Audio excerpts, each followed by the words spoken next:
Hello everyone, thank you so much for being here. My name is Alibet Suarez. I'm the Communications Director for the City of Kissimmee.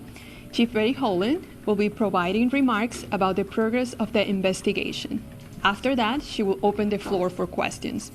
We are not doing one-on-one interviews after the press conference. If you have any questions that are not related to this case, please send an email to kpdpio@kissimmee.gov.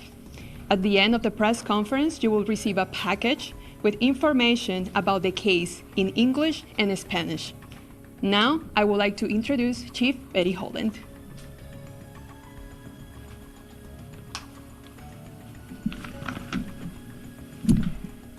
Good afternoon.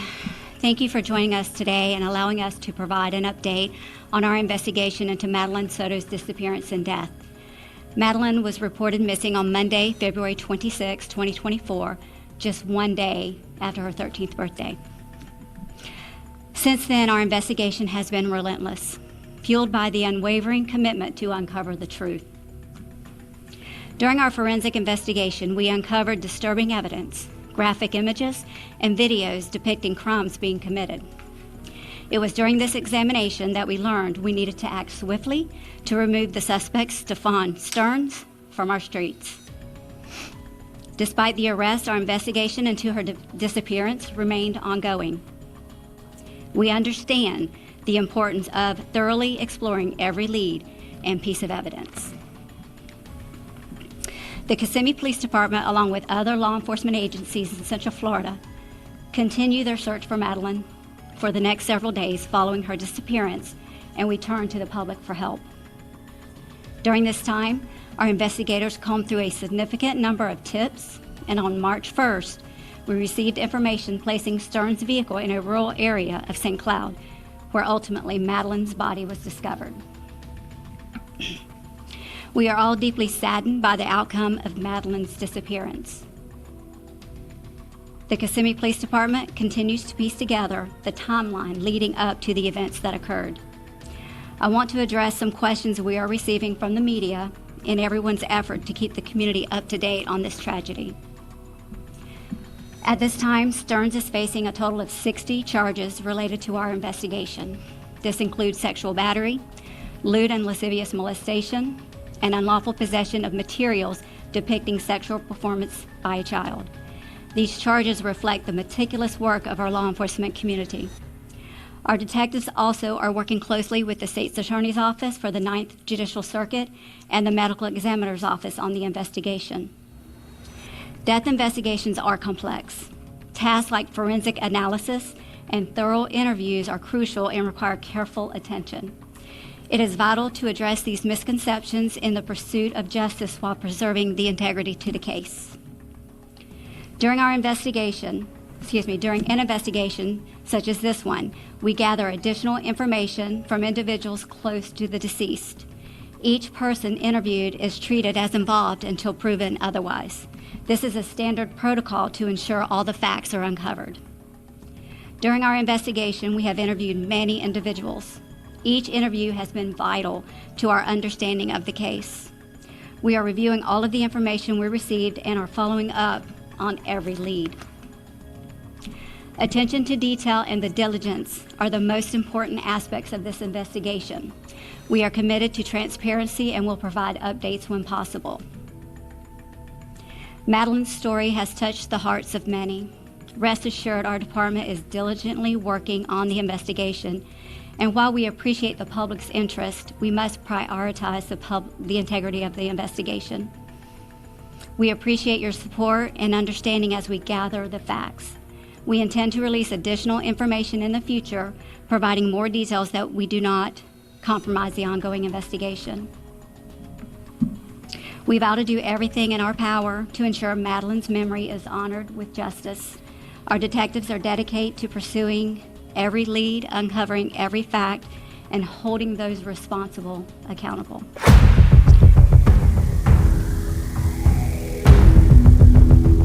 On March 28th, Judge Bigney signed a search warrant for Madeline's medical records, as well as a warrant for Stern's Fitbit device from Google that he was wearing during the time he was alone with Madeline on the 26th of February. Later that day, the records were reviewed and revealed that Madeline was diagnosed with ADHD and anxiety disorder, not bipolar as has been previously described by others. On April 1st, Chris Sterns called the Northport Police Department to hand over Sterns' old computer tower he'd found while cleaning out Sterns' old bedroom. According to investigators, Sterns' father was afraid there could be more images and videos of child pornography on the device. However, upon examining the computer tower, detectives found it was missing a hard drive. Could that have been why he made that quick trip back to Northport? On April 4th, the medical examiner said they can't release the report because she is considered a minor with death related to domestic violence. On April 5th, Sterns was transported to a new jail. You like classical music? Huh. Breaking at 5, new video captured when the prime suspect in this 13-year-old girl's death sat in the back of a patrol car. We got a hold of this video just about 90 minutes ago. We want to bring it to you right now. Good evening. I'm Greg Wormuth. And I'm Darlene Jones. This video you see here behind us, it shows Stephan Sterns in the back of a patrol cruiser headed to the Osceola County Jail from the Orange County Jail. He is suspected of killing Madeline Soto earlier this year. He has not been charged in that case. Sterns is charged with dozens of child sex abuse related charges. Right now, no one is charged in Soto's death. Channel 9 Shannon Butler is live in the newsroom on this breaking story. Shannon, you just watched the video. The video doesn't have any evidentiary value for police. He really doesn't say much. It was a very casual conversation with the deputy driving, just like two guys chatting away. But it does give us a look at him and what Stephan Sterns' demeanor is after his arrest. How's the temperature feel? Better than it was. This is the first look we're getting of Stephan Sterns after his arrest and after his first few nights at the Orange County Jail. This is video from an Osceola County deputy's car as he transports Sterns from Orange County to Osceola County. The timestamp is March 1st, just 2 days after Sterns was arrested, accused of sexual battery and possession of child sexual abuse material. The case had been turned over to Kissimmee Police, so his transfer was necessary. In the back of the car, complaining about his stay behind bars. First night I was on a concrete floor with a roll of toilet paper for a pillow. Nothing else. Begging for a blanket or a pad to sleep on for like 2 days. The Osceola County deputy made small talk with Sterns about cough drops and music. What kind of music you like? Kites. You like classical music? The discussion had nothing to do with his arrest or the death of his girlfriend's daughter. In fact, the timestamp just before 9 a.m. on Friday morning. Madeline's body was found in the woods later that same afternoon. The video does not provide Kissimmee Police with any information for their case against him. And tonight, police are still working on what they're calling a task list. There is still no word on when police will arrest someone for that teenager's murder. Now, at the end of that ride, Sterns has no reaction as that deputy tells him that he has 2 warrants out for his arrest. But he did look the other way when he saw the video cameras that were waiting for his arrival right outside. Darlene. Thank you for joining us today and allowing us to provide an update on our investigation into Madeline Soto's disappearance and death. Madeline was reported missing on Monday, February 26, 2024, just 1 day after her 13th birthday. Since then, our investigation has been relentless, fueled by the unwavering commitment to uncover the truth. During our forensic investigation, we uncovered disturbing evidence, graphic images, and videos depicting crimes being committed. It was during this examination that we learned we needed to act swiftly to remove the suspect, Stephan Sterns, from our streets. Despite the arrest, our investigation into her disappearance remained ongoing. We understand the importance of thoroughly exploring every lead and piece of evidence. The Kissimmee Police Department, along with other law enforcement agencies in Central Florida, continue their search for Madeline for the next several days following her disappearance, and we turn to the public for help. During this time, our investigators combed through a significant number of tips, and on March 1st, we received information placing Sterns' vehicle in a rural area of St. Cloud, where ultimately Madeline's body was discovered. We are all deeply saddened by the outcome of Madeline's disappearance. The Kissimmee Police Department continues to piece together the timeline leading up to the events that occurred. I want to address some questions we are receiving from the media in everyone's effort to keep the community up to date on this tragedy. At this time, Sterns is facing a total of 60 charges related to our investigation. This includes sexual battery, lewd and lascivious molestation, and unlawful possession of materials depicting sexual performance by a child. These charges reflect the meticulous work of our law enforcement community. Our detectives also are working closely with the State's Attorney's Office for the 9th Judicial Circuit and the Medical Examiner's Office on the investigation. Death investigations are complex. Tasks like forensic analysis and thorough interviews are crucial and require careful attention. It is vital to address these misconceptions in the pursuit of justice while preserving the integrity to the case. During an investigation such as this one, we gather additional information from individuals close to the deceased. Each person interviewed is treated as involved until proven otherwise. This is a standard protocol to ensure all the facts are uncovered. During our investigation, we have interviewed many individuals. Each interview has been vital to our understanding of the case. We are reviewing all of the information we received and are following up on every lead. Attention to detail and the diligence are the most important aspects of this investigation. We are committed to transparency and will provide updates when possible. Madeline's story has touched the hearts of many. Rest assured, our department is diligently working on the investigation, and while we appreciate the public's interest, we must prioritize the integrity of the investigation.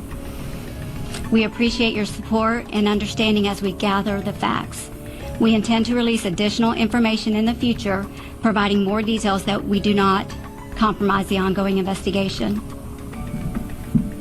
We vow to do everything in our power to ensure Madeline's memory is honored with justice. Our detectives are dedicated to pursuing every lead, uncovering every fact, and holding those responsible accountable. On April 11th, Chris Sterns left a message for detectives stating he had an update regarding this case. When detective returned the call, he stated he was cleaning out his storage unit, located on Executive Ave. He stated that in one of the storage bins, he located a computer hard drive. In the same storage bin, Chris located a watch that Stephan previously told Chris, during an Osceola County Jail phone call, was in his bedroom. Chris believes Stephan must have gained access to the storage unit when he made the trip to Northport on February 28th. Chris was told that a detective from Northport PD would contact him to arrange a time to retrieve the hard drive. Chris previously stated that he witnessed Stephan using his desktop computer on February 24th, and he never gained access to the residence after leaving to Kissimmee on February 25th. It appears that Stephan had intentionally removed the hard drive from his computer in an attempt to conceal the contents. On April 12th, detectives drove to Northport Police Department to retrieve the items that Chris provided to detectives. There was a hard drive that appeared to be removed from a desktop or tower computer and 2 other USB drives. A search warrant will be obtained to retrieve the contents of those drives. On April 15th, Judge Murphy signed a search warrant for the hard drive and 2 USB drives. Then they were delivered to Agent Georgie Torres with the Florida Department of Law Enforcement for examination. On April 17th, Judge Murphy signed a search warrant to obtain the iCloud records from Apple for Jennifer and Madeline, and submitted to Apple via email. On April 18th, Jennifer sat down for another interview with the police and her attorney, Matthews Bark, at the Kissimmee PD. Here is the audio from that interview. Good morning. We are at the State Attorney's Office in Kissimmee. It's 8:57 a.m. It was April 18th, 2024. I am William J. I am the Division Chief for the Homicide Unit. With me is Danielle Canal, also from the Homicide Unit in Kissimmee. Can the detectives identify themselves? Detective Mark Morris. Detective Kyle Smallwood. And with us is Jennifer Soto. With your attorney, Matthews Barker. All right. We went over some things before we went on the record and told you had the opportunity to ask any questions that you need to ask. If you need a break to consult with your attorney, that is absolutely fine. We'll all step out of the room, turn off our recorders, and let you exercise your constitutional right to have counsel. There's no problem with that. There's water fountains here, there's restrooms. I don't know if you're a smoker or not, but like if you get desperate, we can make an outside break time, but we are kind of under time constraints. With that all said, would you raise your right hand, please? Do you swear or affirm to tell the truth, the whole truth, and nothing but the truth? Yeah, okay, thank you. All right, this is an investigative subpoena, so you've been compelled to be here. And in our country, under the 5th Amendment and the 14th Amendment as applied to you under the Florida Constitution as well, you cannot be forced to incriminate yourself. So anything you say today can't and won't be used against you unless you just don't tell us the truth. And I've already explained to your attorney, Mr. Bark, whether or not you've made any inconsistent statements in the past, that is dirt under the bridge, and either a misdemeanor was committed or it wasn't, but we're not going to be using that as a basis of some sort of perjury by false statements, because those other charges wouldn't be perjury anyways. So the most important thing today is to tell the truth. I also explained derivative use immunity, which means if you said that there was a gun, and obviously there's no gun in this case, buried in your attorney's yard, we couldn't go dig up that gun if you told us that, oh yeah, there's the gun that was used is right there. We wouldn't be able to do that. We would have to show that we learned all those things independently from this interview. Okay? Do you have any questions? All right, so let's get started. Before you start, let me just make sure we're clear on the record. Off the record, we had discussed our position on the concerns we have. Ms. Soto was interrogated by law enforcement previously. She was under a tremendous amount of duress and stress, being that her child was missing and then she was informed was found deceased. There's been media hysteria about this. There's been people asking for her to be prosecuted, tarred, feathered, executed. And so with that said, we have the concern that you brought up about if there's something said inconsistent today not being used against her for filing a false police report. All right, so for example, if she said something that was false then, and we have no idea that it was false now before this interview, but she comes in and admits that it was false today, we can't use these statements or that admission that it was false against her, just like we couldn't use anything else against her from this interview. Okay? All right. My understanding is that on February 25th of this year, you were working at the hotel on Disney property out at Coronado Springs. You have to answer out loud and loud enough to get caught on the report. I know you're right. I know. Yeah. All right. And did you get off at 10 p.m.? Yes. All right. Did you go directly home? Yes. About how long does it take you to get home? About 25 to 30 minutes. And when you get home, who is downstairs, if anybody? Do you have a two-story, is it a townhome? Is that the best word for it? Yeah, it's a townhome. If anybody is downstairs, who is downstairs? I saw my daughter Madeline and Stephan. Do you recall what Madeline was wearing?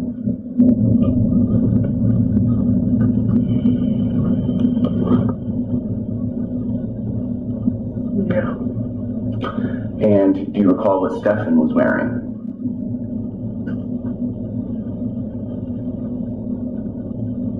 I can't tell you now. Okay. When you get home from work, do you need to kind of eat a late dinner before you get settled in for bed? Yes. And do you eat there at your home? Yes. What do you eat? I think I had a pub sub waiting for me in the house, a sandwich. Okay. Did anybody join you in sitting down and eating? No, I ate in my bedroom. Okay. Did it look like anybody else had recently cooked food or eaten any food there that night?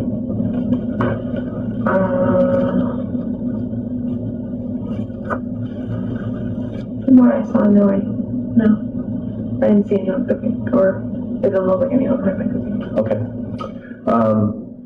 I believe in one of your former interviews you mentioned that Madeline might have gone over with you kind of what she got at the birthday party since you didn't have the chance to go because you were at work. Mm-hmm. When and where does that occur? That occurs right after I get home. It occurs in my bedroom. Everyone's in my room. And so by everyone, let's just be clear since I understand you have some roommates.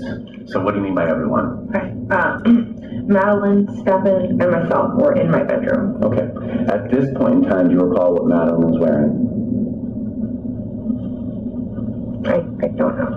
Let me ask it a different way. Can you tell me whether or not she was wearing a long-sleeved green sweatshirt and jeans? Oh, no. Okay. Would she have kind of been in her bed gear, or do you think she could have still been in the dress that she wore to her birthday celebration? She would have been in pajamas. I can't recall the exact pajamas, but she would have been in pajamas. She had already, by this point in the evening, she had already showered and changed out of that birthday dress. And was it your understanding from your sister that she had gotten dropped off about 8:30, she being Madeline? 8:30, 8:45, something around that time, yeah. And what's your understanding as to when Stephan had gotten there? If you know. If you don't guess, it's fine. Actually, while he's saying that, this is important. So, if there's things that you might think should be a certain way, because that's just the way things go. But don't just guess based on past history that it's the same as what happened on that particular day. If you don't know, you don't know. Yeah, I'm not sure exactly what time he got there. Okay. You were at work, so I just didn't know if, like, sometimes families check in, hey, I made it, by text or by phone call or anything like that. Do you not remember any of that? I don't remember. Okay. How long were the three of you in your bedroom?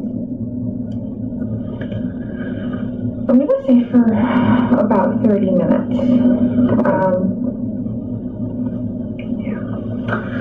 And did Madeline tell you about the party? She was really happy. Did she tell you what food they had there at the party? Yeah, they had her favorites. What are her favorites? Puerto Rican food. So I just going to do this. All right, so you're going to have to translate to English. I know frioles and arroz and a couple other things, but help me out. If I recall correctly, she had requested rice. It's a type of rice and beans. It's rice with pigeon peas. Okay. And beni, which is, I'm not sure how that is. It's a pork, but I'm not sure how they cook it. Okay. So it's cooked pork. That's typically what she requests for her parties. That's like her favorite meal. Okay. And what kind of gifts did she get? She got a lot of money. Okay. That's what she ended up showing me. I think she had a few trinkets, but like most of it was just a big wad of money that she was so excited for. All right. Is there any particular reason Stephan couldn't make it up to the party? Because it's my understanding he didn't exactly work or anything. He wouldn't have been invited. The party was held at my mom's house, and my mom and him have never had a great relationship. She's never liked him. So he wouldn't have been invited to the party at all. It just would have been my whole family, and then me. If I hadn't worked, I would have been there. Okay. Now, during this 30 minutes that the three of you are in your bedroom, is Madeline engaging in any of her kind of nighttime routine, or, you know, getting ready for bed? What else is going on, if anything?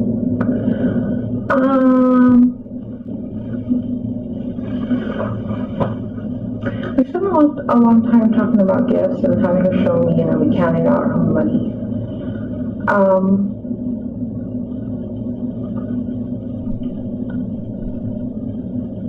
I can't remember if she had finished with all of her bedtime routine. Okay. Does she brush her teeth at night? In the shower. In the shower? Okay. And that occurred before you got home? Yeah. And my understanding with her nighttime medication is that's something that you would like to make sure she had bedtime or so? Something like that, yeah. So were you present for that occurring, or did that occur after you got home? That did not occur on my call. I believe I had instructed Maddie when she got home to go ahead and take them herself. Okay. And is that something that she's allowed to do? From time to time, yeah. When I say they, is there, what my understanding was there was some hydroxyzine. Is there anything else she takes at night? Just hydroxyzine. All right.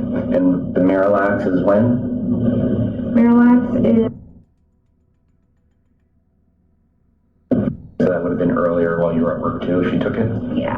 May not have because she was at the party? Yeah, because I had been training at work that week and we had been going back and forth with my moms a lot.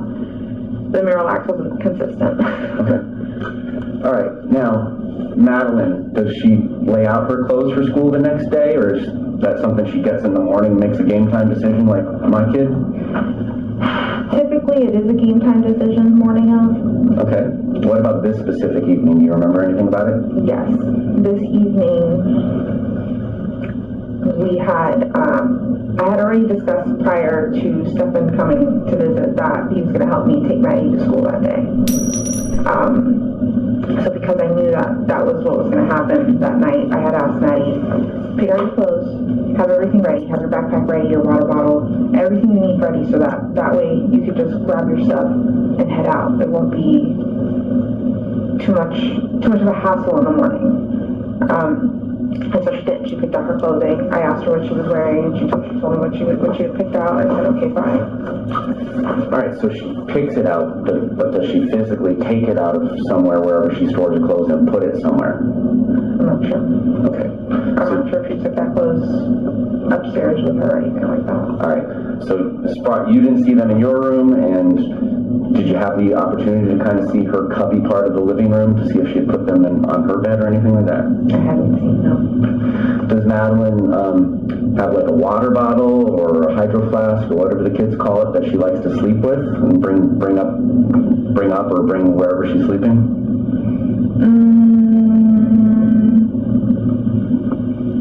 Typically not. That stays downstairs in her backpack, and then she'll clean it in the morning and then fill it back up and leave it in her backpack. That typically stays in the backpack. Okay. Favorite stuffed animal or stuffed animals? Anything that always goes with her wherever she's sleeping? She does have a few stuffies and blankies. Did I see any that day? Yeah, specifically, did you see if she brought any of that stuff upstairs with her? No, I didn't see any of that stuff upstairs. Now, separate question. Generally, habitually, like your attorney was saying, there's a difference between specific memory, but generally, would she do that? Not saying that you saw it that night. Generally, would she do what? Have stuffies and blankets and her favorite stuff. Yes, she typically would. So if Stephan says something like Maddie's building her nest and getting settled in, would that to you mean like her stuff is part of this nest, or what do you think that would mean, if you know? I'm not sure. Okay. Do you recall getting that text from Stephan that night that Maddie had settled into her nest for the night? I don't remember that text, no. Okay. My understanding was that at some point you told them it was time to go to bed. Yeah. Do you recall about what time that was? Around 11 o'clock. So that's consistent with getting home at 10:30, having this half-hour discussion, and eating your pub sub? Is that a yes? Yes. All right. Do they comply with your wishes to go upstairs when you say that at about 11 o'clock? Yes, they do.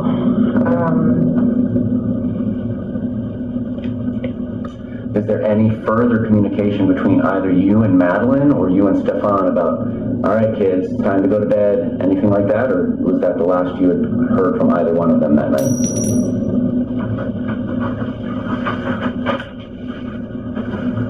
I think at some point Stephan comes downstairs to use the restroom and then goes back upstairs, but after that I don't recall interacting or saying anything, so. Okay. And my understanding is that you had some sort of parental controls over Maddie's phone. Is that accurate? I'm not sure by parental controls exactly. I didn't have any limits or anything on the phone set up. Well, like, for instance, if she wanted to install Game Pigeon, does that have to go through you? Yeah. So any permissions for any apps, she would have to ask me for. All right, and does that ring a bell as to occurring that Sunday? Game Pigeon? Okay. All right. So that's the last time you hear from either one of them until the morning. My understanding is that Stephan comes down and is dealing with your dog. So is there any communication other than perhaps Stephan coming down to use the restroom? Is there any other communication that you have between Stephan and Maddie? Do you see them? Now, I've said communicate. Do you see them? Do you go up and check on them? Do you see Madeline or Stephan from the point you kick them out at 11 p.m. until you see Stephan at 8 in the morning-ish is what you guess for the dog? Yeah. No, I didn't. I didn't see them. Okay. Now, when you go to sleep, do you sleep through the night, or do you wake up and not have consistent good sleep? I sleep through the night. Okay. So there wouldn't be any points in time where you get up and you're taking steps or just checking on your phone because you can't go back to sleep? As far as you remember, when you go to sleep, you're out until the dog thing in the morning. Did you hear or see anything during those hours involving Stephan or Madeline? I didn't hear or see anything that night. Okay. All right. What's the first thing you remember when you wake up after having gone to sleep? I wake up to Stephan trying to put the leash on the dog. Okay. Now, is this the first time that you've ever woken up to Stephan trying to put a leash on your dog, or is that something that has occurred before in the past? I want to say this is the first time. It's not normal for any of us to put the leash on the dog on the bed, because if he's on top of any, like, bed, couch, anything, he'll pee. He gets really nervous. You have to do it on the floor. So I found it really weird that he did that, but... All right, so let me ask it a little more broadly. Is this the first time Stephan's ever come into your room while you're sleeping to take the dog out for you in the morning?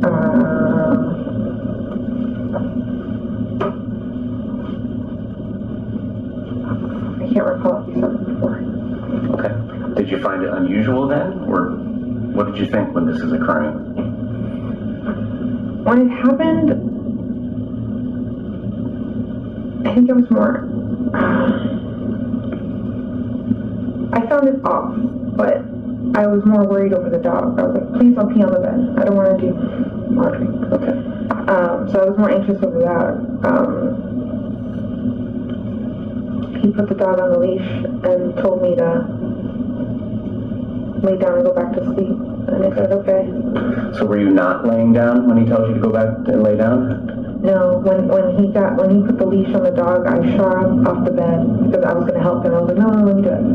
And he's like, no, go back to sleep. I'm fine, I got this. I said, okay. Now, do you go back to sleep, or do you check your phone, or do anything? I think I go back to sleep. I don't look at anything. In this period of time that you have been awoken by Stephan, do you hear or see anybody else in your household? I hear somebody in the kitchen. I'm not sure who it was. Okay. Could you identify it by size, like their steps? Could you identify gender by their voice? Anything like that? All I heard was sounds of like cabinets shutting, like somebody in there shutting, like looking for something and shutting. Okay. Now, if your daughter had been awake, would she come in and say goodbye to you before school, or not? Just let you sleep?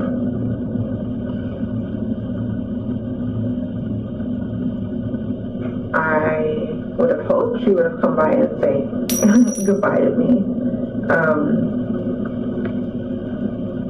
I can't remember if this is one of the first times that Stephan actually took her to school, so I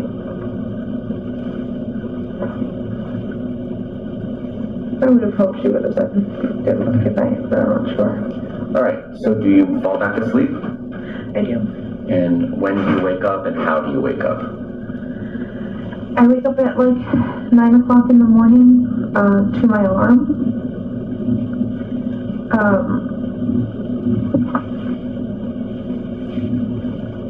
Yeah, I wake up at 9 o'clock in the morning to my alarm. I get ready, I think at around 9:30, 9:45, I leave for my doctor's appointment. Okay. So in this period of time from when you're waking up and getting ready, do you see anybody else in your home?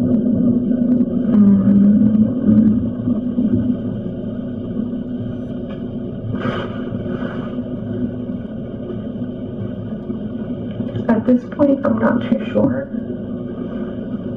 I I know throughout the day I've seen my roommate in the kitchen cooking and doing her thing, but I don't recall if it was at this time. Did you see your daughter this morning on the 26th? No.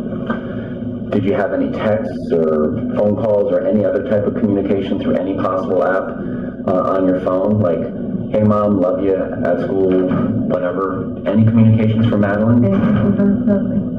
All right. How about from Stephan by the time that you wake up at 9? Any texts or communication from him? Maddie's dropped, I'm off to the game store or whatever he's doing? No.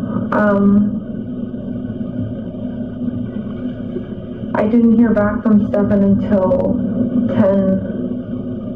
10:20ish, and he had told me he left his phone at home that whole morning by accident. And I had asked him how the morning went, how was Maddie, and he let me know that this morning went great, we made great time, she got busy super quick.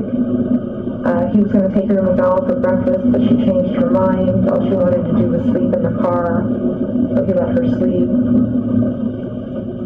He took her to school and dropped her off, or he said he dropped her off, and that was it. And you had a 10:15 appointment for a blood draw? Yes. And did you go anywhere else prior to getting to your appointment for your blood draw? Did you go directly there or not directly there? That's basically the question. Oh, I went directly there. All right. And after your blood draw, did you go directly back home? Yes. About what time did you get home? Sometime between 11:15 and 11:30. Did you have any other appointments or doctor's appointments later in the day? I was supposed to have had one, but I canceled it. When did you cancel it? That same day. Why did you cancel it? Because it was a $350 Botox appointment that I didn't want to spend the money on. I changed my mind last second. Okay. When you get home from your blood draw appointment, is there anybody else at your home? When I get home from blood draw. Yes, Stephan was home. All right. And can you describe what he's wearing, what he's doing, his demeanor, what's going on?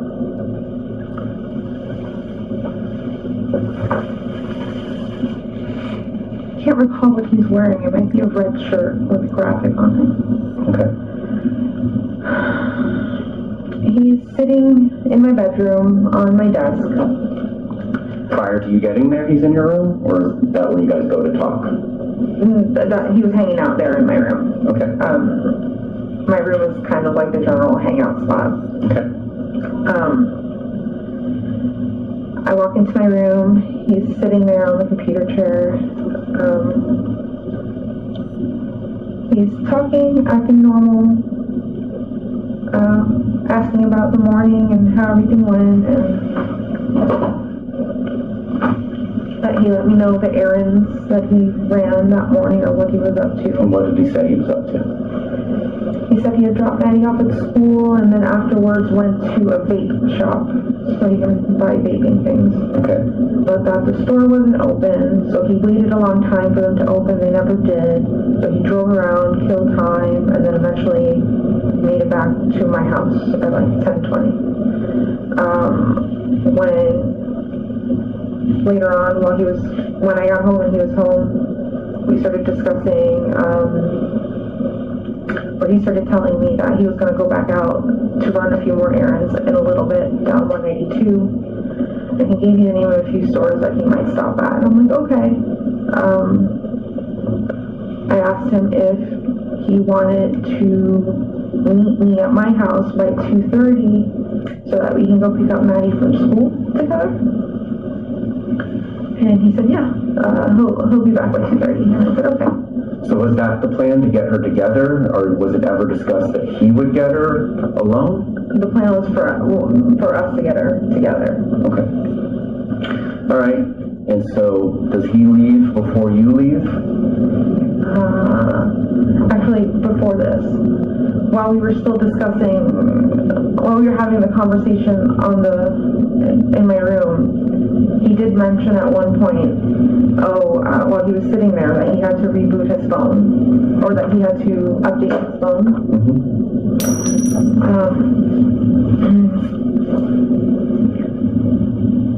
And what was it? He had to update his phone, so I told him, stop avoiding it, do it. Like, if the updates take a while, like, do it.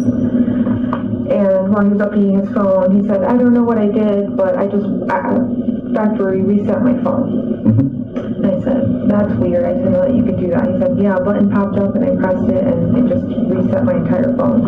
And I'm like, oh, that sucks. So does he leave before you do to go do these errands he was telling you about? Yes, he does leave. Do you stay at home until it's time to go get Madeline? Yes. Do you hear anything from Stephan while he's out doing these errands? No. So 2:30 rolls around. Is Stephan back home yet? No. At this point, I leave. Do you try and call him or text him or communicate with him? Yeah, I had been calling him like maybe starting 15 minutes before I was supposed to leave just to see where he was. Did he answer? No. I leave at 2:30. Around 10 minutes later, I get a phone call from him, and he said, I'm so sorry, I left my phone at home again on accident. I was driving down 192, and my tire exploded or shredded, and I had to pull over into one of the plazas and change my tire. He said he hurt his thumb doing that, and that, he was late and didn't make it back on time for that reason. Right. When you leave to go pick Madeline up at 2:30, do you take her phone with you? I do. And how is it that you come to get her phone to go with you? At some point in the morning, I was organizing and putting things away, and I walked into her bedroom and I saw her phone on her dresser. And I just assumed, she must have left it here while getting dressed and forgot it. Okay. Was it on? Yes. And sometimes when you bump or move phones, the notification screen comes up. Mm-hmm. Did you happen to do that, and did you see if there was any incoming notifications that she had missed? I hadn't seen any. Okay. All right. So you go to school, and due to time constraints, like an NFL football game, we're going to kind of jump ahead a little bit. My understanding is that you want to be first in line, and you have to get there early to do that, and I understand that. Yeah. She doesn't come out. She doesn't. Did you call her phone? I did. Why did you do that? Because I forgot I had it with me. I was like, where is she? Why isn't she out yet? So I start calling her phone, and then I start realizing I'm hearing vibrating, and then I look down, and I see her phone with me. I'm like, oh, okay. How am I going to get a hold of her? Because I'm the first in line. The cars behind me already have children. They're full. They're waiting for me to leave. Okay. All right. So I'm going to kind of jump ahead. Did Madeline ever complain to you about believing that Stephan had taken her Christmas money? Yes. Tell me about that. Christmas money went missing, and we were both, I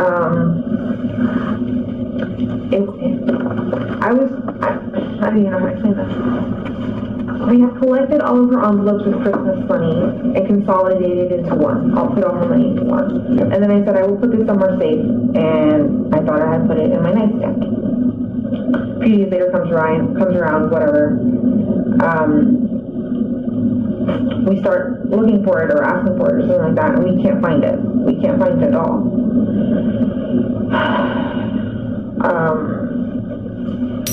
Let me just narrow it down. Did she accuse Stephan of taking it? I'm not sure if she did directly. We both had the suspicion, but we're like, no. Could he have? No, I don't think so. But I eventually found that money. Okay, I was just going to have it through history end. All right. So you just started this job at Disney Coronado Springs like a week or two earlier, is that right? Yes. And your sister and other family members would help with Maddie getting to school because of your job? Yes, my mom and my sister, yes. Okay. Why is it that now Stephan on February 26th is coming up to help as opposed to any of your family members helping getting Madeline to school? I had asked for him to come and help me because I think I was working a lot of night shifts or like really late shifts, and I just wanted the opportunity to see Maddie, like, because I wanted to spend more time with my daughter throughout the week while I was working, versus had she had stayed at my mom's, I wouldn't have seen her all week. So that was just me wanting to see her and spend time with her. Did Madeline stay at your mom's house fairly frequently? Every few weekends here and there, like just for the weekend kind of thing. So like if she described it to her friends as like her second home and like kind of offer up it's better jacuzzi and pool, does that sound like that's the place? Yes. Where does Madeline sleep when she's over at your mom's?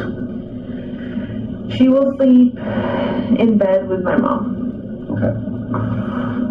Did she ever have sleepovers? Like have friends come over and sleep over? Slumber parties, no. Did she ever go and attend any? No. Is there any particular reason? I mean, she's a 12-year-old girl on the cusp of being 13. Yeah, I've been very uncomfortable with sleepovers just because I know what can happen. Anything can happen in a sleepover. Well, then you can be the host house that we kind of were. You never hosted any sleepovers for her friends? For her friends, no. Did she ask about it? Yeah, she did ask. Was it probably a source of contention or arguments? It was, I guess what was the source of argument was her and she wanted to really sleep over her best friend's house, and I just kept saying, no, you never know what could happen. I don't know the dad, I don't know the brother, I don't know anybody there. Like, I don't know what could happen to you, so, I'm just afraid of her getting assaulted. Okay.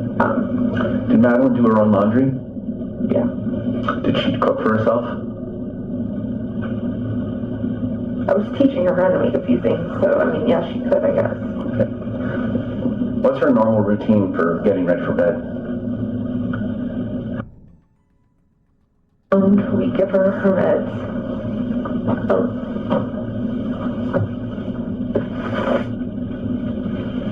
I'm sorry, take your time.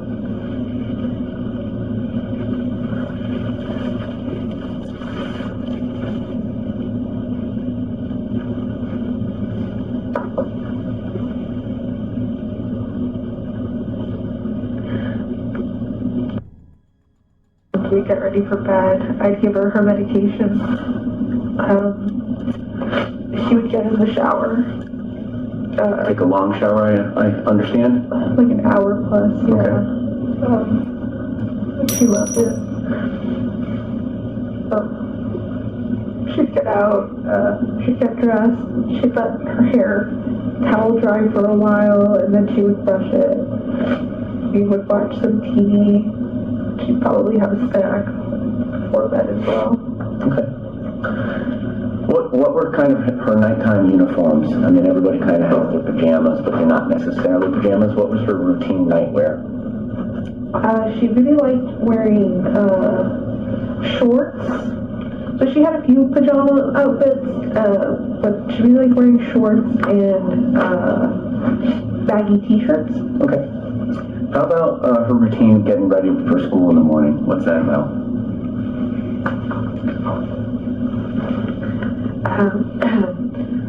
We'd wake up, the alarm would start ringing around 7:30, we'd snooze it up until 8 o'clock. Then she'd get up, she'd get dressed, and then she'd lay back down in bed while she would wait for me to make her breakfast. So she's a breakfast eater? Yes. Okay. She'd have breakfast, then she would start, with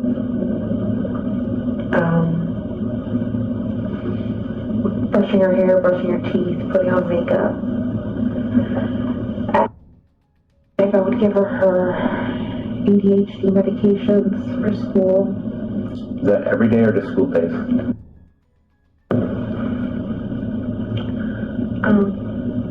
So it sounds like you're heading out like 8:45 or 9? Yes. And it takes like, what did you say, 15, 20 minutes to get to school? Yes. And first bell's 9:38? 9:20. Something like that? 9:20, yeah. So on Monday the 26th, 7:30 seems like a really early time to depart to go to middle school, even if you're getting Mickey D's. What was the discussion about when Stephan and Madeline were going to leave on the 26th? There wasn't one. So you didn't know anything about these plans, or did you? Or I knew that they were going to go to McDonald's, but not 7 o'clock in the morning. That wasn't. okay. I had assumed like 8 o'clock. But even then, 8 o'clock is kind of early, like 8:30, because you could just go to McDonald's, be done by 9, and then drop her off at school, because McDonald's is right a block away from the school. So Madeline's not driving, so she can eat while she's riding. Yeah, so I And don't. she takes about an hour to get ready in the morning? Mm-hmm. Yes? Yes. So if they were leaving at 7:30, you'd think she'd have to get up at 6:30 to get ready and go through a routine, right? Yeah, that's extremely early. Okay. And is that what Stephan told you after these events unfolded? Was that they left early, like 7:30? What did he ever tell you? It was early. I can't remember the time. I think I dropped her off in front of her school sometime between 8:15 and 8:45. You say I. What do you mean by that? Did you drop her off that morning? No, I'm speaking, sorry. Okay. What Stephan was telling me. Stephan let me know that he dropped her off sometime between 8:15 and 8:45 on the road by the church close to her school. Mm-hmm. And I remember asking him, why so early? That's too early. School doesn't start until 9:30. Why did you drop her off that early? Oh, I don't know. We just left the house and made good time. I wasn't paying attention to the clock. Okay. Did Madeline ever have like effects from taking the hydroxyzine in the morning? Like still be kind of sluggish? Yes. How often would that occur? Was that like every morning or not every morning? Not every morning. If we happen to give her medication later than normal and routine, that would happen. But, Okay. And were there ever any instances where she had taken too much of the medicine? Perhaps you and Stephan had given her medicine, not knowing that the other person had? Yes, that's happened. How before? Just once or more? I want to say once. Okay.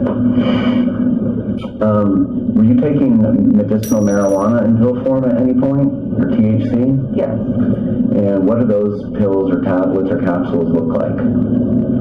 They're purple capsules. Did you ever suspect or confront Stephan about giving those medications to Madeline? No. So during this incident where Madeline had been double dosed with hydroxyzine, do you recall any conversation you had with Stephan and inquiring as to whether or not he had accidentally given her any of your THC? That hadn't occurred to me. I had asked him the day the one morning Maddie wouldn't wake up and get ready for school, and she was just out of it.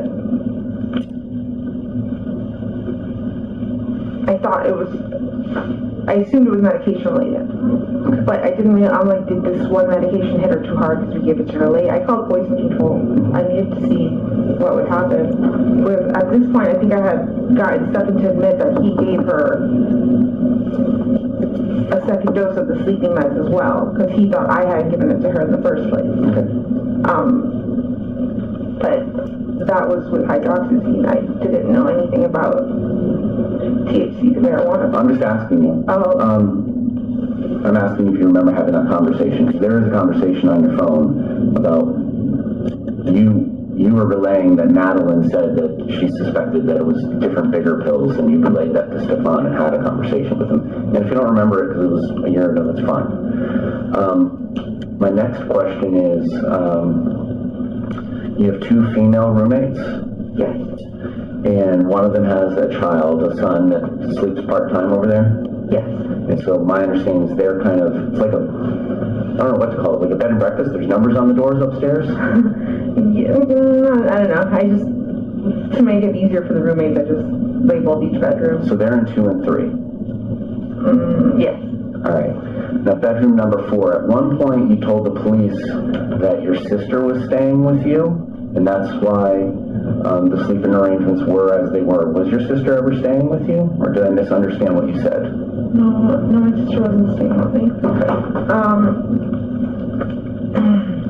So let me ask you this. At what point did Madeline's bedroom kind of become the living room? When did that setup start? I think as soon as a few months into us moving back into that townhouse. And when would that have been?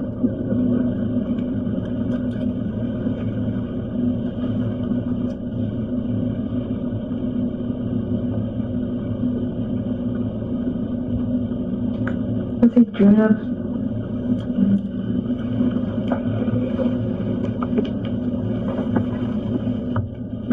sometime in 2022, but I'm not sure when. Okay. It's my understanding that it's December of 2022 that you and Stephan kind of break up, Yes. but he still remains in the townhome. Yes. Why is that?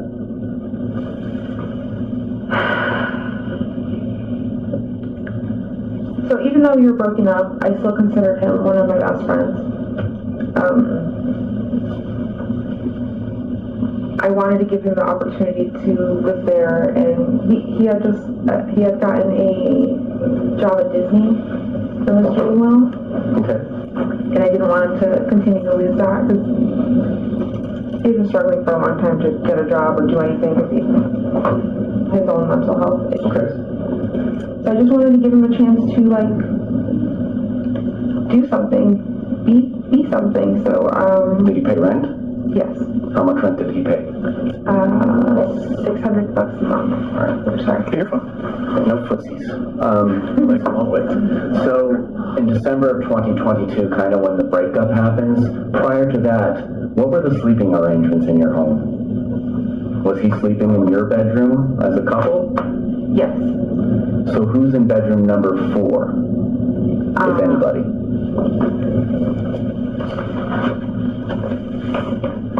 I think that room remained empty for a while. For a little bit, there was another roommate there, but it remained empty for the most part. And were your female roommates already there in 2 and 3? Yes. Why doesn't Madeline have that bedroom 4? I wanted her to have bedroom 4, but my dad really wanted rent. That whole unit that I live in is owned by my father. Okay. So let me ask you this. Do you pay your father anything to live there, or does he just handle collecting the rent from your rentees, lessees, whatever they are? I pay him rent as well. Okay. What do you pay for the rent? My portion of the rent was $400 a month. All right. And what do the 2 female roommates pay?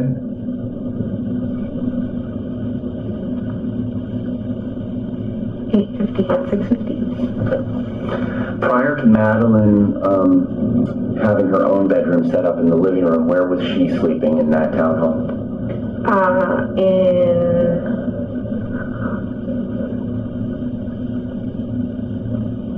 In my bed with me. Okay. And this is during a time frame when you were together with Stephan, so is it the 3 of you every night? Well, when we had first moved in, it was just me and Maddie, so it was just me and her on the bed. Then I think we eventually got her own bedroom. Stephan moves in eventually, and then, yeah, at that point, it does become the 3 of us on the bed. Okay. So Madeline's 12, and she has her own bedroom, and how often is she sleeping in her own bed alone? Hardly. She doesn't like sleeping alone. And she doesn't like the living room. It's too big, too quiet. She says it would be too dark and then there would be spiders. She would see spiders, so.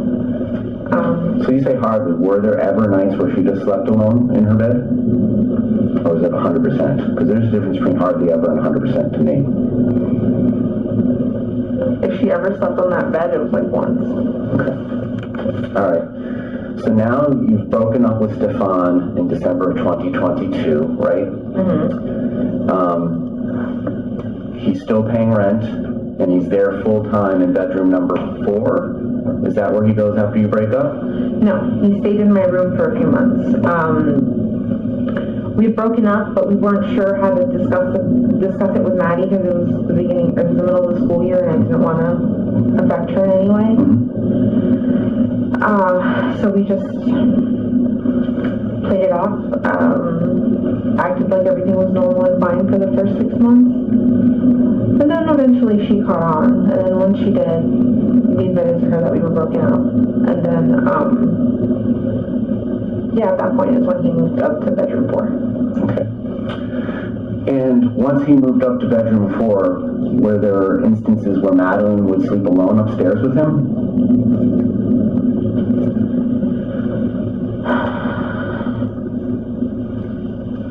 I'm gonna say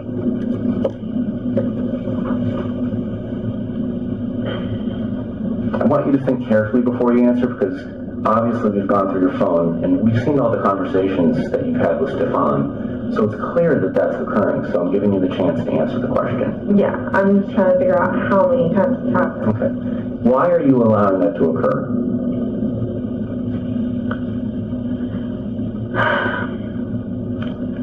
I saw Stephan as someone that I completely trusted with my life, my child's life. I thought he had cared for her as a father would. He had been in her life for more than half of it, playing the father role.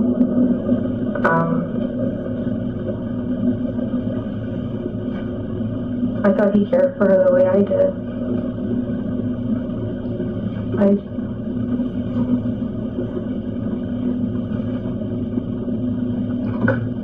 Now, does there come a point in time in 2023 where you've kind of had enough of roommate ex-boyfriend Stephan and ask him to hit the road?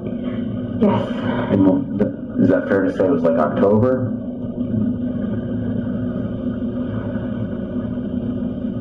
Maybe like the end of October, because then I gave him all of November and told him he had to be out by December 1st, kind of thing. But yeah, that sounds about right. And then did you kind of ask him to leave a month earlier and it was a source of arguments? Yes. Okay. So now at this point in time when he's being asked to leave, have you had any conversation with Maddie that Mommy isn't together with Stephan anymore and this is kind of the ways of the world? Do you have that conversation with her? She had, by June, she figured it out already, so she knew we weren't together or anything like that. So she, by December, yeah, she had already known he was leaving, and okay. But that was okay. Why is he coming back to visit after he's out?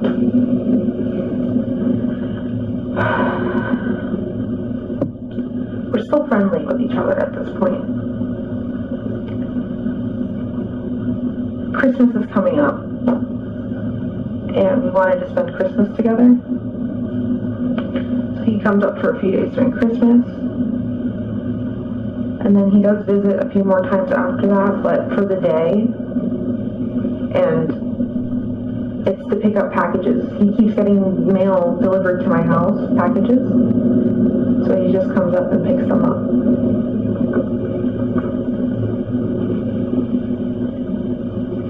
And when he comes to visit after he's been kind of kicked out, is he paying rent or how is this working? Or is he just coming to visit? He just comes to visit. Is your father making any arrangements to rent bedroom number 4? Because this is his income that he's losing. Yeah, we had it. We had like an ad posted to see if we can get any renters. So we were trying to rent it out, but then we had to stop. And what happens if you ended up renting room number 4? Is Stephan going to still come up and visit you and sleep in your bed? I don't know. I hadn't even thought of it at that point. At one point you told investigators that Stephan was quote-unquote stuck down there until they could afford for him to come back. Were there plans for him to come back? We had discussed him coming back and living with me. We weren't sure temporarily, or like for me to help him out with the place for a little bit before he can find his own place and move out. Or we were also considering talking about living together as like a companionship. I think it was my best friend who's helping me out with my child. Because you told investigators that a lot of the reason your relationship fizzled off with Stephan was that your antidepressants. You had moved on to other people, had you not? Yes. And so despite having moved on with other people, you were still having Stephan come up and visit, and there were plans to cohabitate with him again, potentially? Possibly, yes.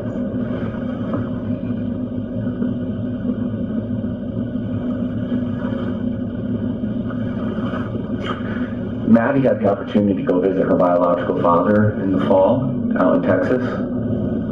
Is that a yes? Yes. All right. Do you remember texting the biological father, "Hope nobody touches Maddie or tries shit or films her under the bathroom"? Do you remember sending that text? No. Orange County Sheriff's Office back in February? No. Because that seems like a very oddly specific thing to text the father. So you didn't know anything about what was going on filming underneath bathroom doors? No idea. I don't know why I would have texted that. Okay. June 16th of last year, about 9:30 p.m. Oh, actually, I can actually think back to that. Okay. What? I think around the time that Maddie was going to fly out to Houston, there had been an airline person that had gone into the bathroom and placed their camera on the toilet to film. And I remember thinking, I don't want Maddie, I'm afraid of Maddie being alone on the plane, because what if an attendant does that to her and says, hold on, let me fix something in the bathroom, and in reality they're setting up a camera, because this did happen to a girl. So I want to say it may have been concerns over that. Okay. Now, June 16th of last year at 9:30 p.m. and 27 seconds, you texted Stephan this: "Maddie's no longer sleeping with me. I can't risk it." What does that mean?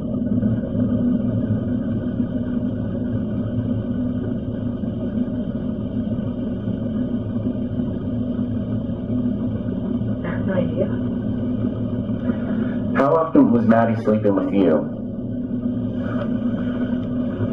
Often, all the time.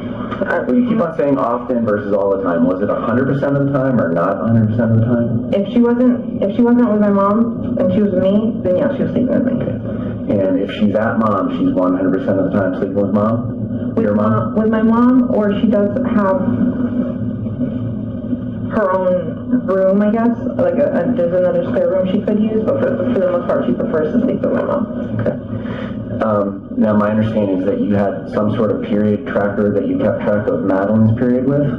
I had a calendar app that I would write what days she would get her period, yeah. And obviously, Madeline doesn't have a job, so she's not going out and buying the products that she would need if she had her period, right? You would have to do that for her? Mm-hmm. Is that a yes? Yes. So, do you remember her using any of those products at all in February? Because I assume you take the trash out, or does she take the trash out, or how does all this work? I take the trash out. In February, no, I didn't notice her using any of her feminine hygiene products. Did you have any conversations with her about that? No, but I didn't notice until after everything. Because it would have been due like at the beginning of February, and this all happens at the end of February, so she's almost due again in March. So you never had any conversations with her about not having her period at the beginning of February? No, she's had other periods that have been missed or like super late, so I just assumed this was going to be one of those situations again. Okay. But no, I didn't. Did you ever discuss her periods or lack of periods with Stephan? I don't think so. It's my understanding that Maddie had to take Miralax. I'm familiar with that myself because of my daughter when she was little. So she had constipation issues? Yeah. Would it ever cause her discomfort, physical pain, bleeding? Yes. And how are you aware of that? She would tell me. There have been moments. So we've gone to doctor's appointments. They've done a lot of tests on her. They told me why her body is doing what it's doing. But she's shown me if there was blood, or if she's in the bathroom and she just can't go, like it's stuck. She showed me that too. So. Did she ever specifically seek treatment for tears or bleeding or anything due to her bowel movements? No, I don't think so. Tears or anything like that, no. I don't think there was ever a tear. Okay. On February 26th, the whole purpose of Stephan coming and taking Madeline to school was so that you could get some sleep. You had missed your medication Saturday night, so on and so forth, right? Yes.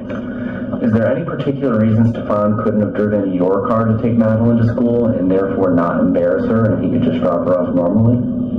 Yes, but because he's not on my car insurance, I was very nervous to let him drive my car.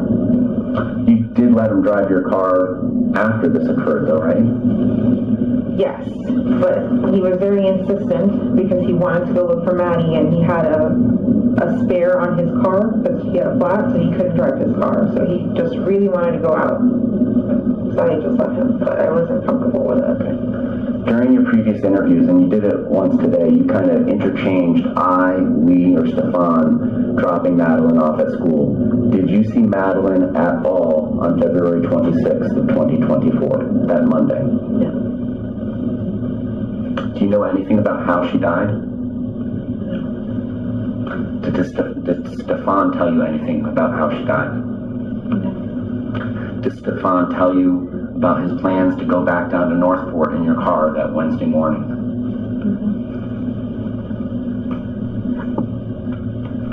Got any questions, Mark? I'm getting close. I'm going to jump through, because I was making notes as we were going on. So, how frequently did Stephan come up here after he moved back to Northport? I'm going to say... How many times total do you think he came back here? 2 to 3 times. Do you remember if those were around specific dates? One was like the week of Christmas.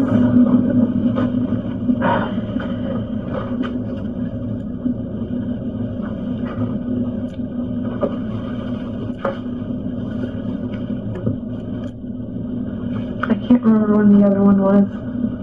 Was Stephan in town the week or two prior to this last time he came?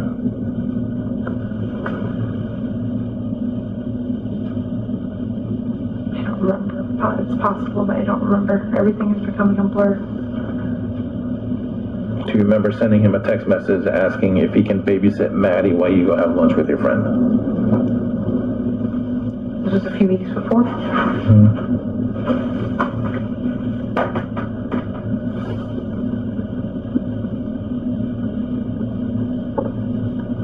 I remember going out a few weeks before.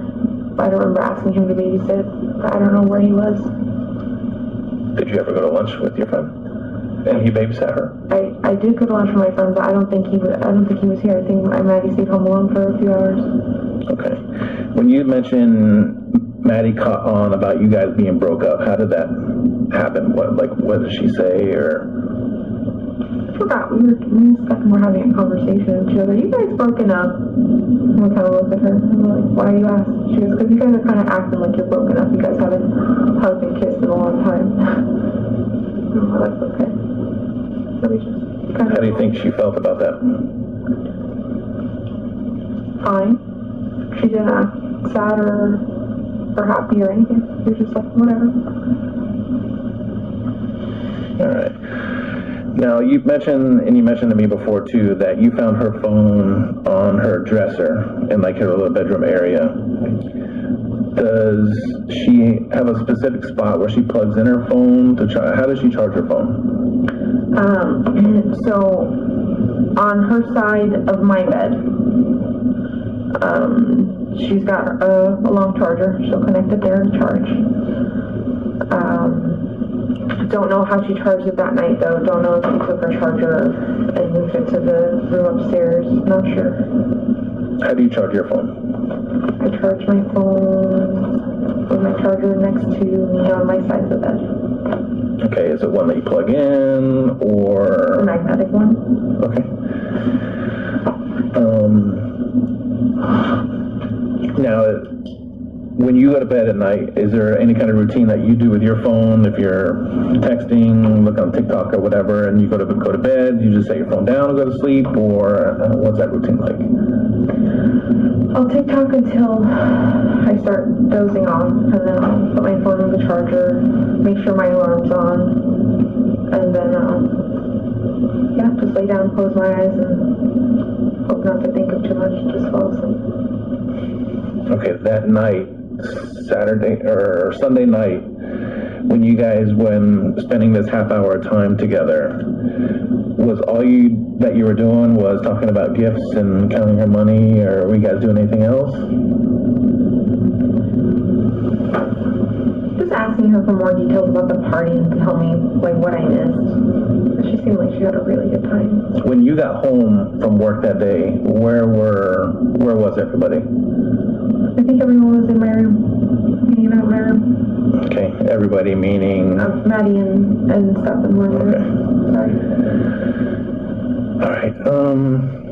Now it's obvious that you and Stephan communicate via text message and phone calls and stuff like that.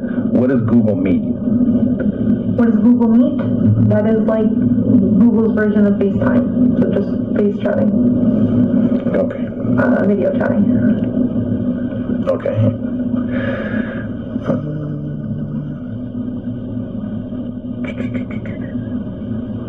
When her birthday party was planned, was this planned before you got your job or after? The birthday party? Mm-hmm. I think it was planned before. Because once I saw my schedule and I saw that it was during a training day, and I wasn't going to call out. I considered rescheduling the party, but my family was insistent to just keep it that day. And I said, okay.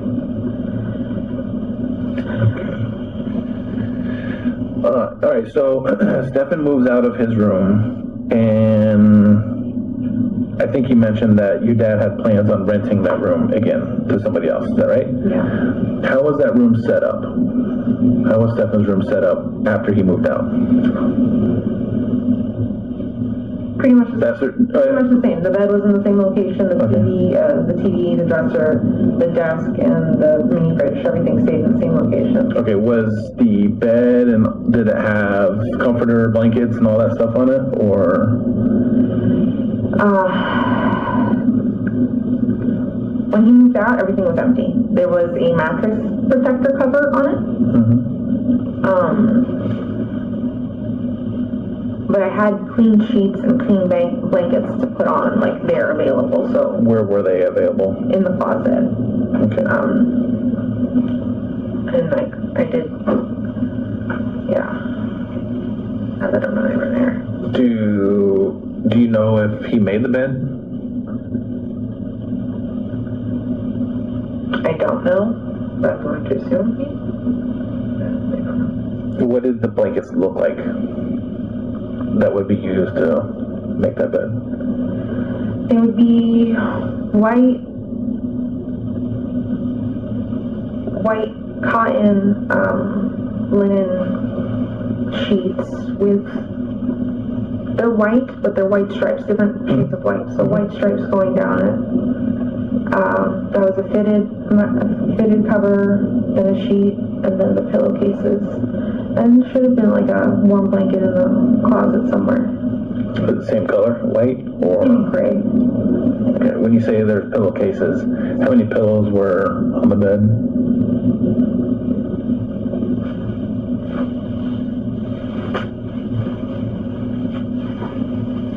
I'm not sure. I know that we had taken things out of that room before. I don't know if we used those pillows. Not sure what pillows were up there. Okay, did you ever go into the room after you discovered that she was missing? Did you go upstairs to that bedroom? No? Okay.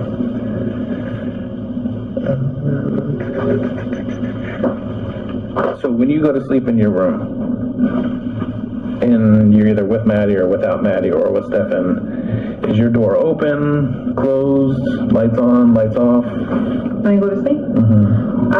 So I have a cat. I can't shut the door. I have to leave it cracked. So it stays cracked with a door stopper behind it so it doesn't open all the way because my cat will just knock it off. Yeah, but we sleep with the door cracked. Okay, lights on, lights off? Lights off with a YouTube video playing in the background, playing rain sounds.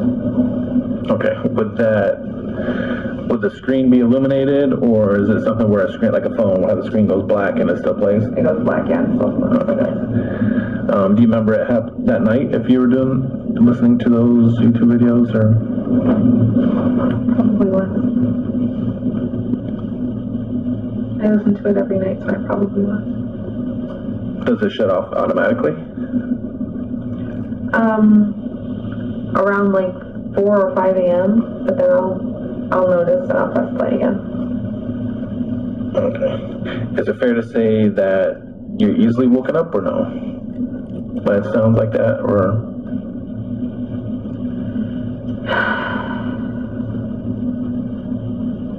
I'm not sure if I'm easily woken up.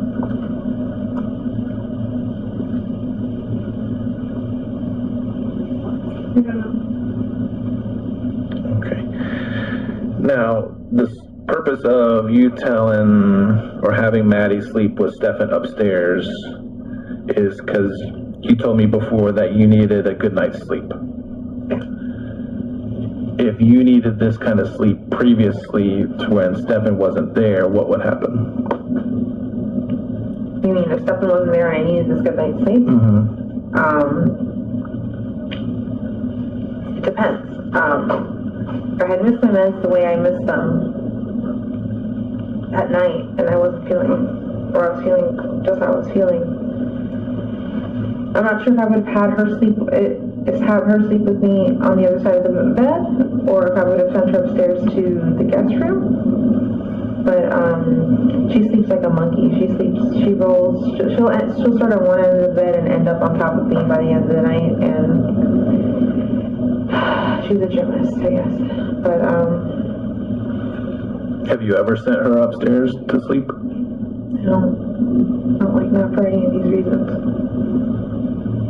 Have you ever sent her upstairs to sleep by herself? Alone? No. I'm gonna need to wrap this up. Okay, one more question. Does anybody use your phone other than you? No, except for the day that we were sitting in front of my house and forensics was in the house. That was the only time I've ever let anyone use my phone, and that was Stephan. Stephan had my phone. What about, do you wear an Apple Watch? Yes. Does it track any of your movements or anything like that you know of? Do you sleep with your watch on? No, I hardly ever put it on, honestly.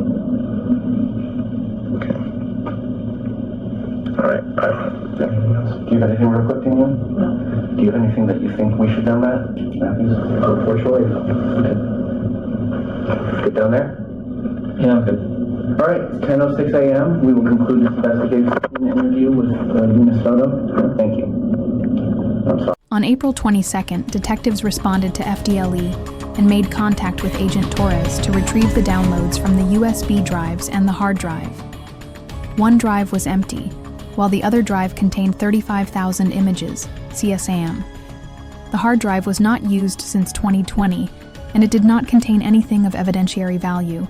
On April 24th, a grand jury indicted Stephan Sterns for first-degree premeditated murder. All right, good afternoon, everyone. Thank you for coming.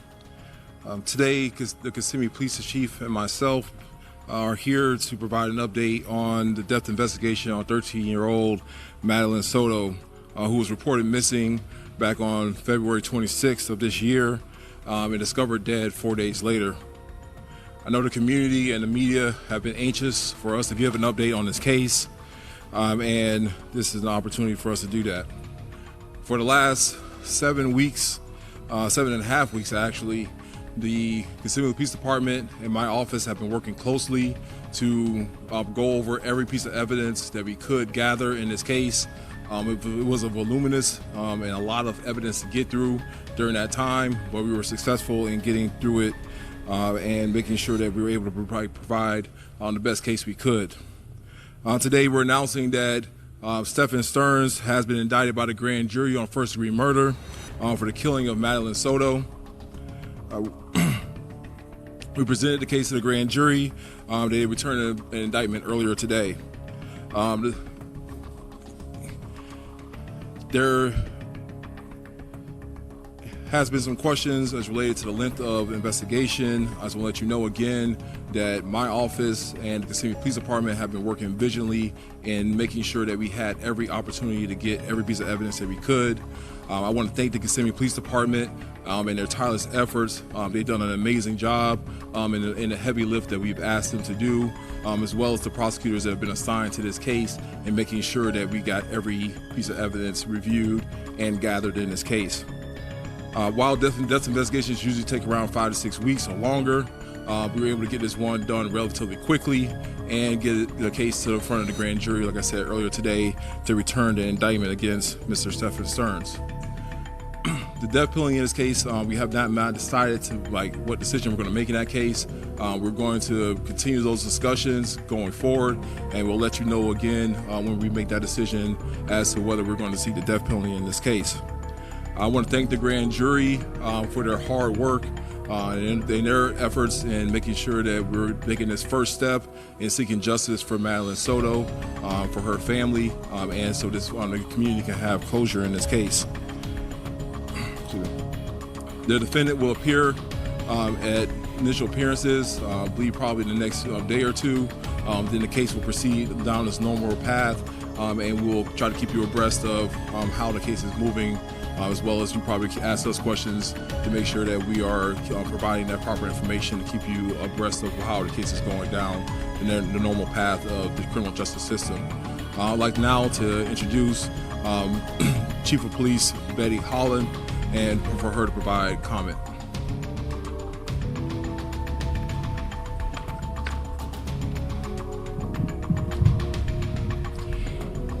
Thank you, State Attorney Mr. Bain.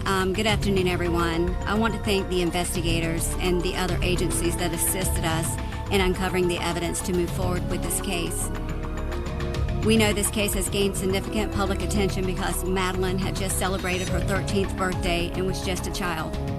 The evidence shows an individual that was entrusted to keep Madeline safe made calculated moves to dispose Madeline's belongings and place her body in a wooded area before she was ever reported missing. For the 4 days following her disappearance, the entire community was actively looking to find Madeline safe and alive. Tragically, on March 1st, Madeline's remains were found. Our detectives have worked tirelessly to piece together the events leading up to Madeline's disappearance and death. With the collaboration of the State's Attorney's Office, we prepared the case for the grand jury that was heard today. The grand jury determined that our department secured enough evidence to obtain a first-degree murder indictment. We appreciate each grand jury member for their careful consideration. We want to thank the diligent work of the State's Attorney's Office, the Medical Examiner's Office, and our other law enforcement partners who assisted with this investigation. Your expertise and dedication were instrumental in uncovering the truth. The indictment signifies a crucial step forward in our quest for justice and a testament to our commitment to honoring Madeline's memory. April 30th, Judge Chu signed a warrant for Madeline's pediatrician and gastroenterologist. In the next video,